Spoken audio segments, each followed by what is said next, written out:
అందుకే ఇప్పుడు రాజేందర్ గారిని పెద్దరికం తీసుకోమని చెప్తున్నా. నేను ఈ ప్రెస్ మీట్ ప్రత్యేకంగా పెట్టడానికి ఈటల రాజేందర్ గారికి నేను సవినయంగా విజ్ఞప్తి చేస్తున్నా.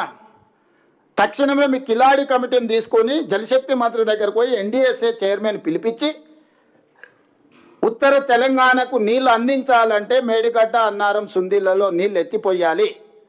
తాత్కాలికంగా నీళ్లు ఎత్తిపోయడానికి పర్యవేక్షించడానికి ఎన్డీఎస్ఏ నిపుణులను తీసుకొని రండి. ఆ నిపుణులకి ప్రాజెక్టుని అందజేయడానికి మాకు ఎలాంటి అభ్యంతరం లేదు.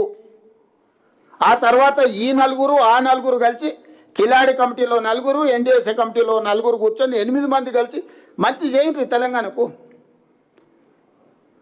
మేము కూడా ముందుకు వస్తాము.